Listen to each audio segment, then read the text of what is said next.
அதனால சாப்பாட்டுல கலந்து கொடுத்துருவான். அந்த சாப்பாட்டை சாப்பிட்டா வயிறு பயங்கரமா வேதனை எடுக்குமா?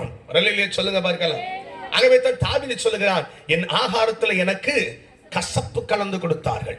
என் தகப்பனும் தாயும் கைவிட்டாலும் கர்த்தர் என்னை சேர்த்துக் கொள்வார். தகப்பனாலும் தாயினாலும் கைவிடப்பட்டவன், தூக்கி எறியப்பட்டவன். ராமன் சொல்லுங்க பார்க்கலாம்.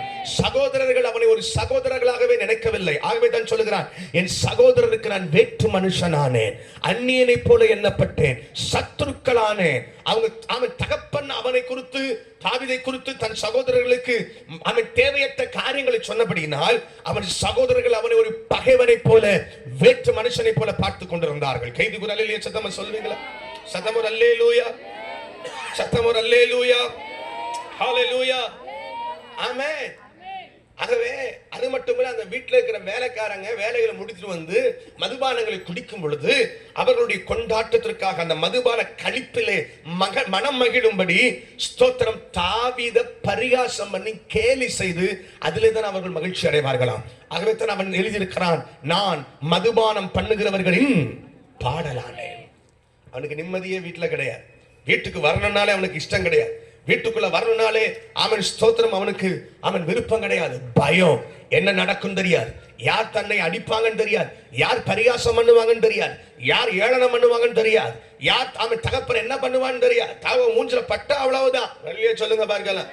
அந்த தொழுவத்திலேயும் வாழ்க்கை இப்படி ஓடுது. வீட்டுக்குள்ள அவன் ஸ்தோத்திரம் அவனுக்கு அனுமதி இருந்தது கிடையாது. நல்ல ஆகாரம் கிடையாது. ஏதோ கொஞ்சத்தை கொடுப்பாங்க, அதுலயும் பாதி நாள் சாப்பிட முடியாததா இருக்கும். அவனுக்கு சந்தோஷமா இருந்த இடமெல்லாம் ஆமென் ஸ்தோத்திரம் ஆடுகள் பின்பாக போய் கர்த்தரை துதித்து பாடி ஆராதித்த அந்த வனாந்தரங்களும் காடுகளும் தான் அவனுடைய உள்ளத்தின் மகிழ்ச்சியா இருந்தது. அல்லேலூயா, அல்லேலூயா. அதுதான் அவனை தேவனோடு அதிகமாய் நெருக்கினது, தேவனை தேட வைத்தது. இந்த பாடுகளும் இந்த போராட்டங்களும் அவனை கர்த்தரோடு ஆழமான உறவுக்குள்ளே கொண்டு போனது. அது அவனை தகர்த்து போட முடியவில்லை, மாறாக அது அவனை கர்த்தருக்குள் கட்டி எழுப்பினது. அல்லேலூயா சொல்லுவீங்களா? அல்லேலூயா சொல்லுவீங்களா?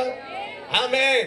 தகப்பனும் தாயும் எல்லாம் தள்ளிவிட்ட இந்த காலகட்டத்துல தான் கர்த்தர் அந்த தேசத்தின் ராஜாவாய், முதல் இஸ்ரவேலின் ராஜாவாய் ஏற்படுத்தின சவுலை புறக்கணித்து தள்ளிவிட்டு யாரை ராஜாவாக்கலான்னு தேடி தெரிஞ்சாரா?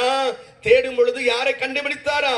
ஆடுகள் பின்னே போன தாவீதை கண்டுபிடித்தாரா? அல்லேலூயா. கர்த்தர் இங்க சிலரை தேடுகிறார். அல்லேலூயா. இன்றைக்கும் கர்த்தர் சில தாவீதுகளை தேடுகிறார். இன்றைக்கும் கர்த்தர் சில யோசேப்புகளை தேடுகிறார். அவர் சொல்லுகிறார், நான் ஆடுகள் பின்னே போன அவனை கண்டுபிடித்தேன் என்று வேதத்தில் கர்த்தர் சொல்லி வைத்திருக்கிறார். என் இருதயத்துக்கு ஏற்றவன், என் மனதில் இருக்கிற, என் இருதயத்தில் இருக்கிறபடி எல்லாம் செய்வான். சவுல் அப்படி செய்யல. கர்த்தர் ஒண்ணு சொன்னா அவன் தன் மனசுல என்ன தோணுதோ அதான் செய்வான். இல்லையா சொல்லுங்க பார்க்கலாம். தாவீது குறித்து கர்த்தர் சொல்றாரு, என் விருப்பம் எப்படியோ அது செய்வான். இன்றைக்கு கர்த்தருக்கு அப்படிப்பட்டவர்கள் தான் தேவை. தங்கள் சித்தத்தின்படி ஓடுகிறவர்கள் அல்ல, தங்கள் ராஜ்யத்தை கட்டுகிறவர் அல்ல, தங்கள் விருப்பத்திற்காக அவன் ஸ்தோத்திரம் ஊழியம் செய்கிறவர்களை அல்ல. அவர் சித்தம் எனில் நிறைவேற வேண்டும், அவர் நோக்கம் எனில் நிறைவேற வேண்டும். ஆமென் சொல்லுவீங்களா?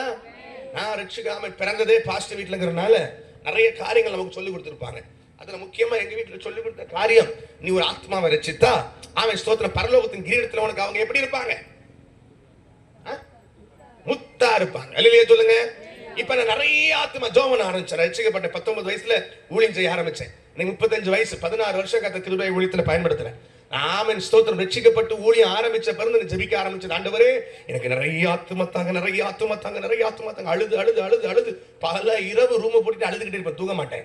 எனக்கு ஆத்துமாக்கள் தாங்க, ஆத்துமாக்கள் தாங்க, ஆத்துமாக்கள் தாங்க, கிராமங்களை தாங்க, தேசங்களை தாங்க. எனக்கு கிரீடத்துல ஃபுல்லா முத்தா நிரம்பணும். இப்ப கிரீடம் ஃபுல்லா முத்தா நிரம்பிட்டு அடுத்து முத்து வைக்க கிரீடத்துல என்ன இல்ல? இடம் இல்ல. இப்ப என்ன பண்ணணும்? கிரீடம் வளரணும். வெளியே சொல்லுங்க பார்க்கலாம். அப்பதான் அடுத்த முத்த என்ன பண்ண முடியும்? வைக்க முடியும். இப்படி கிரீடம் வளர்ந்து இப்ப நான் ஜோமனை என் ஜபத்தை தான் சொல்றேன். ஆண்டவரே கிரீடம் வளர்ந்து வளர்ந்து வளர்ந்து பரலோகத்துல எல்லாரை விட என் கிரீடம் தான் எப்படி இருக்கணும்? பெருசா இருக்கணும். கொஞ்சம் பெரிய ஆசை தான், ஆனா நல்ல ஆசை. ஆமே இப்படிலாம் ரொம்ப ஜோமன் இருக்கேன், பயங்கரமா ஜோமன். ஆண்டவரே பரலோகத்துல நிறைய பொக்கிஷம் இருக்கணும், உங்களுக்காக ஜீவனை கொடுக்கணும், கர்த்தருக்காக சாகணும், மிஷனரியா போகணும், காடுகளுக்குள்ள போகணும். அவன் அங்க இருக்கிற ஆத்துமாக்களை மீட்கணும். ஆமென். மிஷனரி ஊழியங்களுக்கு எல்லாம் போயிட்டு வர கர்த்தர் கிருபை செய்திருக்கிறார். இன்னும் போகணும். ஆமென் சொல்லுங்க. ஆனா அப்பெல்லாம் வெறி, அந்த அன்பு இருதயத்தை கிழித்து போடுற மாதிரி இருக்கும். அப்படிதான் ஜெபம் இருப்பேன். பொக்கிஷன் சேர்க்கணும், பொக்கிஷன் சேர்க்கணும். சில வருஷங்களுக்கு முன்பாக ஆவியானவர் என்னோடு இடைப்பட்டார். பரலோகத்தில் நிறைய பொக்கிஷன் சேர்க்கும்படி நிறைய காரியங்களை செய்யறது நல்லது. அதை என்ன முடியுமோ எல்லாம் செய்யணும், எல்லாம் செய்யணும், எல்லாம் செய்யணும். அப்படிதான் ஜெபம் நல்லது. ஆனா ஒண்ணு மறந்துடாத, அவர் வரும் பொழுது அவன் கிரியைகளின்படி அவனுக்கு அவர் அளிக்கும் பலன் அவரோட கூட வருந்தா. ஆனா ஒண்ணு மறக்காத, பரலோகத்துல நிறைய பொக்கிஷன் சேர்ப்ப, எல்லாம் இருக்கும். ஆனா இயேசு ஒரு வார்த்தை சொன்னார், என் பிதாவின் சித்தத்தை செய்கிறவனை அல்லாமல் என்னை நோக்கி கர்த்தாவே கர்த்தாவே என்று சொல்லுகிறவன் உள்ள. அப்ப பொக்கிஷம் அங்க இருக்கும், உள்ள போனதானே வாங்க முடியும். அப்பதான் நான் ஆண்டோட ஒப்பு கொடுத்த ஆரம்பிச்சேன். பிதாவின் சித்தம் என்னில் நிறைவேறணும். இந்த உலகத்தில் என்ன வாழ வைக்கிறதுக்கு, என்னை ரட்சித்ததற்கு, என்னை அபிஷேகம் பண்ணியதற்கு என் தேவனுக்கு ஒரு பெரிய திட்டம் உண்டு. அவருக்கு ஒரு பெரிய நோக்கம் உண்டு. ஆமென் சொல்லுங்க, ஆமென் சொல்லுங்க. நான் வேணா ஃபாதர் பெர்க்மன்ஸ் மாதிரி இல்லாம இருக்கலாம், அவரை போல பாட்டு பாட முடியாம இருக்கலாம். அல்லேலூயா சொல்லுங்க. ஆமாவா இல்லையா? என்ன பாருங்க, நான் வேணா டிஜே ஐயா போல இல்லாம இருக்கலாம், மோகன்சியா ஐயாவை போல இல்லாம இருக்கலாம். ஆசை இருக்கும், எல்லாருக்கும் இருக்கும். யாரை போல இருக்கிற இல்ல, அது முக்கியம் இல்ல. எதுவுமே இல்லைனாலும் என் மேல இருக்கிற தேவ சித்தம் நிறைவேறணும். ஆமென் சொல்லுவீங்களா? அவர் மேல் கர்த்தருடைய திட்டம் என்ன, அவர் மேல் கர்த்தருடைய சித்தம் என்ன? கைதுக்கு ஆமென் சத்தமா சொல்லுங்க. கர்த்தாவே கர்த்தாவே உம்முடைய நாமத்தினால பிசாசு துரத்துனோமே, தீர்க்கதரிசனம் உரைத்தோமே. அவர் சொல்லுவாரா, உங்களை யாருன்னு எனக்கு. ஆகவே தான் இயேசு சொன்னார், மனுஷன் உலகம் முழுவதையும் ஆதாயப்படுத்தினாலும் தன் ஜீவனை நஷ்டப்படுத்தின அவனுக்கு கடைசி நாள் என்ன லாபம்? உலகத்தையே ரட்சிப்புகள் நடத்தி ஊரெல்லாம் சுவிசேஷம் சொல்லி ஆத்துமாக்கள் எல்லாம் பரலோகத்தில் அனுப்பிட்டு பாய் சொல்லிட்டு நரகத்துக்கு போறதுக்கா ஆண்டவர் எவன் போனா போட்டா நாங்க வரணும் அப்படின்னு யோசிக்கிற நிலைமை ஆயிருக்கு. இப்ப ராமன் சொல்லுங்க பார்க்கலாம். அவன் ஆத்மா அவன் என்ன பண்ண வேண்டி இருக்கு, காத்துக்க வேண்டி இருக்குது. அப்ப அதுக்கப்புறம் ஜெபிக்க ஆரம்பிக்கும், பிதாவின் சித்தம் இல்லாம என்னை எந்த ஊழியத்துக்கும் கொண்டு போக கூடாது. தேவ சித்தம் இல்லாம நான் ஒரு வார்த்தை பிரசங்கம் பண்ண கூடாது. தேவ சித்தம் இல்லாம யார் மேல எனக்கு கை வைக்க கூடாது, ஜெபிக்க கூடாது. பிசாசே பிடிச்சிருந்தாலும் தேவ சித்தம் இல்லைன்னா என் முன்னாடி அதை ஆடக்கூடாது. ஆண்டவரே ஆமே, ஆமாவா இல்லையா? ஏன் தெரியுமா, சில இடத்துல நம்மளே மாம்சத்தை துரத்தி இருக்கிறேன். 8 மணி நேரம் உட்காந்து பிசாசு உட்காந்து இருக்கும். அது போவும் வரும், போவும் வரும். இல்லையா சொல்லுங்க. ஆமே. அது ஏன்னா ஆண்டவர் சில காரியங்கள் கற்றுக் கொடுத்தார். பிசாசு ஒருத்தனை பிடிச்சிருந்தா என்ன பண்ணிடலாம், பிசாச தொட்டிருந்தா. இப்ப யாரை பிடிச்சு வச்சிருக்கா? இவன் பிசாசை பிடிச்சு வச்சிருக்கான். நான் சொல்லுங்க விளங்குதா இல்லையா? இவன் யாரை பிடிச்சு வச்சிருக்கான், அது எப்படி போகும்? அது என்ன சொல்லும், நீ துரத்துனா வரத்தான் செய்வேன். இவன் ஆளு. ஆமே. செத்தமர் இல்லையே சொல்லுங்க, செத்தமர் இல்லையே சொல்லுங்க. அதனால நான் இப்ப என்ன முடிவுனா, ஆண்டவரே சித்தம்னா அது என்ன பண்ணட்டும் இல்லையா, ஜோம் விட்டு போயிருவேன். இன்னொன்னு கத்துக் கொடுத்தா, மனம் திரும்பாத ஒருத்தன் பிசாசை துரத்துறதை விட துரத்தாம இருக்கிறது நல்லது. அவனுக்கு நல்லது, நமக்கு நல்லது, நமக்கு எனர்ஜி மிச்சம். அவனுக்கு இயேசு சொன்னார், பொல்லாத ஆவி அசுத்தாய் ஒருத்தன் புறப்பட்டு வறண்ட இடங்கள்ல ஆமென் அலைந்து இளைப்பாறுதலை கண்டறியாம விட்டு வந்த வீட்டுக்கு போவன் திரும்பி வருமா. திரும்பி வந்த அந்த வீடு எப்படி இருக்குமா, பெருக்கி ஜோடிக்கப்பட்டு வெறுமையா இருக்கு. அதுக்கு முன்னால பெருக்கல, குப்பை குளமா இருந்துச்சு, அவ்வளவு அசுத்தமா இருந்துச்சு, அதுலயே ஜாலியா இருந்துச்சு பிசாசு. அதுக்கு அதான் பிடிக்கும். ஆனா இப்ப எப்படி இருக்குதா, பெருக்கி ஜோடிக்கப்பட்டிருக்க. இப்ப எவ்வளவு சந்தோஷம் இருக்கு, ஆனா வெறுமையா இருக்கு. இதான் பிரச்சனை.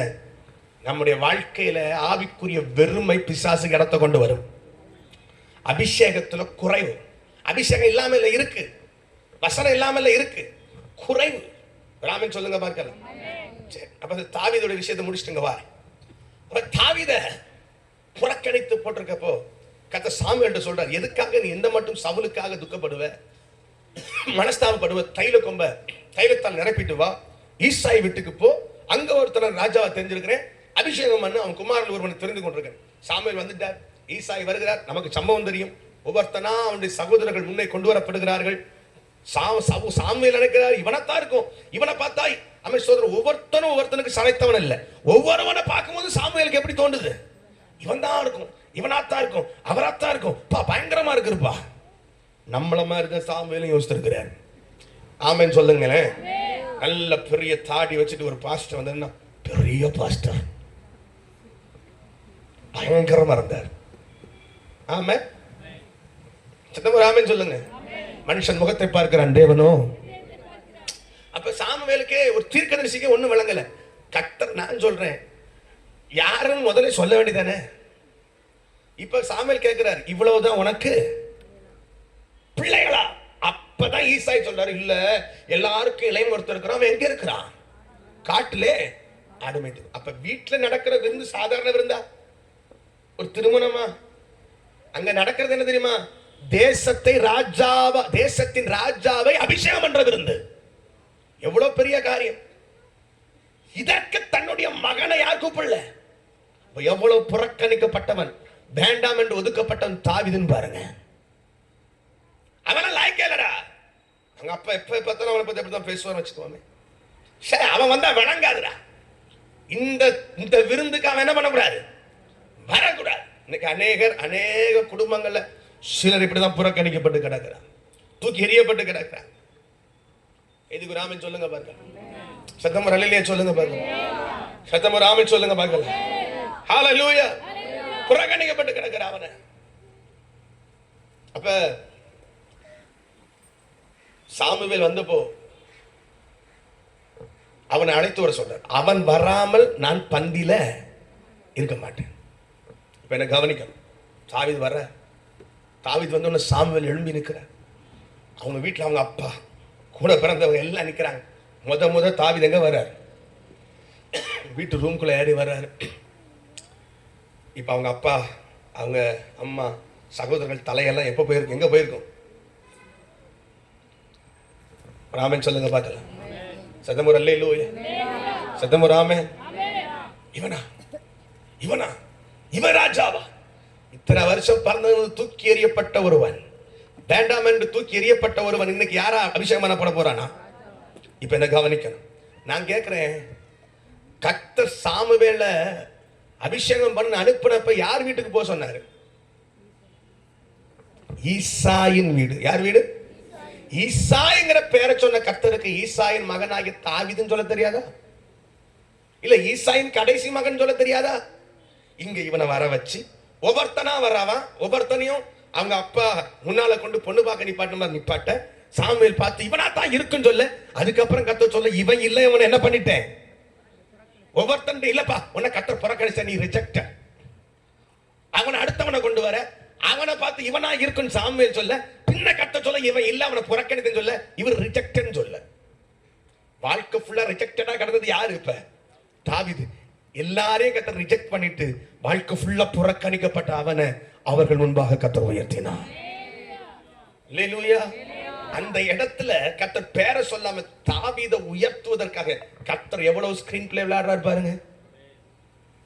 ஆமென் சொல்லுங்க பார்க்கலாம். ஆமென் சொல்லுங்க பார்க்கலாம்.